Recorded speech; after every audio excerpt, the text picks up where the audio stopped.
The sound of my son's voice cut through the quiet morning like a blade. Mom wasn't alone last night. The words froze me mid-bite. My fork clinked against the edge of the plate, echoing in the kitchen stillness. The smell of toast and coffee suddenly made my stomach turn. I looked up slowly. He sat across from me, his small hands cupped around a glass of milk, swinging his legs beneath the table. 7 years old. Innocent. Too innocent to understand what he just said. My wife, Emma, was standing by the counter, her back to us. The pause between my son's words and her next breath stretched long enough to suffocate the room. She turned, smiling too quickly, her voice a touch too light. "What do you mean, sweetheart?" Our son shrugged, frowning at her tone. "I woke up last night to get water. I saw you in the living room.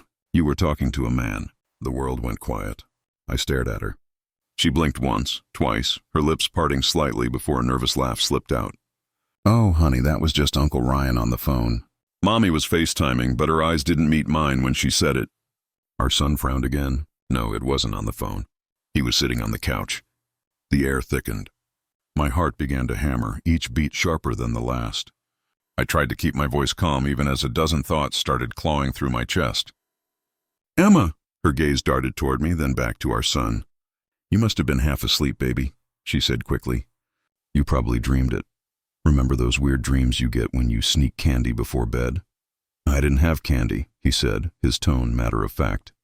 "And I wasn't dreaming." She forced a chuckle. "Too high, too strained. Okay, enough stories, bud. Ate your breakfast?" I watched her carefully. Her hand trembled as she reached for the coffee pot, spilling a few drops on the counter. She didn't notice. My son went back to his cereal, content now that he'd said his piece. But I couldn't eat. My appetite had evaporated, replaced by something heavy and cold sitting in my chest. After I dropped our son off at school, I didn't drive to work. Instead, I parked a few streets away and just sat there staring through the windshield. Her words replayed in my mind. So did his. He was sitting on the couch. Emma had told me she was working late last night. A last-minute meeting at the hospital. She'd said she was a nurse often called in for late shifts, and I'd never doubted her until now. By the time I got home that evening, she was already there cooking dinner like nothing had happened. The smell of garlic and onions filled the air. She smiled when she saw me.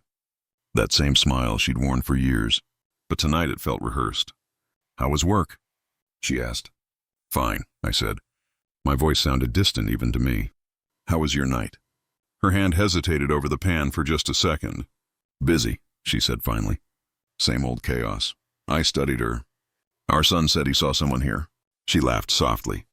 "You're still on that, come on. You know how kids are. He probably saw a shadow or something."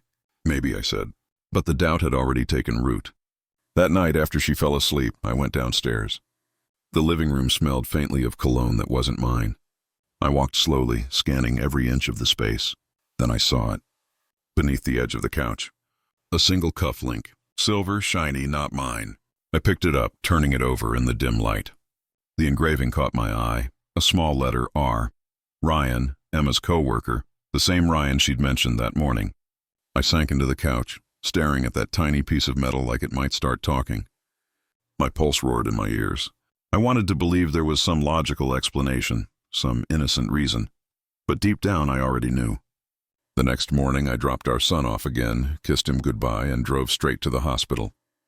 I didn't call ahead. I just parked and waited in my car until I saw her step outside. She was laughing with a man, tall, dark-haired, sharp suit. Ryan, he brushed a hand lightly against her arm as they talked.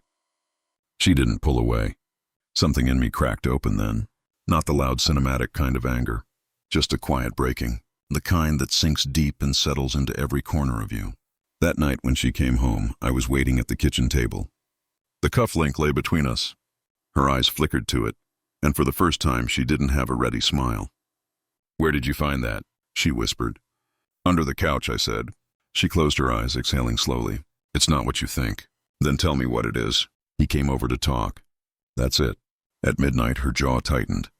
It wasn't planned. He's been going through things at work. He needed someone to talk to. I almost laughed. "And I'm sure it had to be here while your husband and son were asleep." Tears welled in her eyes, but they felt practiced, like she'd cried enough to know how to control it. "It wasn't physical," she said. "I swear," but her voice cracked. "I don't know what I'm doing anymore." The silence that followed was unbearable. I didn't yell. I didn't ask her to explain further because the truth was I'd already seen everything I needed to see. In her guilt, in her hesitation, in the way she wouldn't meet my eyes. In that moment I realized betrayal doesn't always come in one big explosion. Sometimes it seeps in quietly like a slow leak, until the foundation beneath you is soaked through and unsalvageable. Over the next week we moved around each other like strangers. Our son noticed. He asked why I was sleeping in the guest room. We told him it was because I snored. He believed it for now, but I couldn't keep living that lie. One morning I sat her down before he woke up. "Emma," I said quietly, "I can forgive almost anything, but not dishonesty, not this kind of betrayal." She didn't argue. She just nodded, tears slipping silently down her cheeks. "I'm sorry," she whispered. "I didn't mean to hurt you. I believe that, but intent didn't erase damage. We agreed to separate for a while to give her space, give me clarity, but the truth was I'd already started letting her go." A few nights later, as I packed a bag, our son came into the room holding his stuffed bear. "Are you going away, Dad?" he asked. "Just for a bit," I said, forcing a smile. "But I'll see you all the time." "I promise." He looked down, frowning. "Is it because Mom had a friend over?" The words hit me harder than any confession. I pulled him close, holding him tight. "No, buddy," I said softly. "It's because sometimes grown-ups forget what matters most. But they always find their way back. As I left the house that night, I didn't look back. The moonlight cast long shadows across the lawn and the air smelled like rain. I felt hollow but strangely steady. Sometimes betrayal doesn't end with shouting or revenge. Sometimes the truest act of strength is walking away with quiet dignity, knowing you saw the truth, faced it, and chose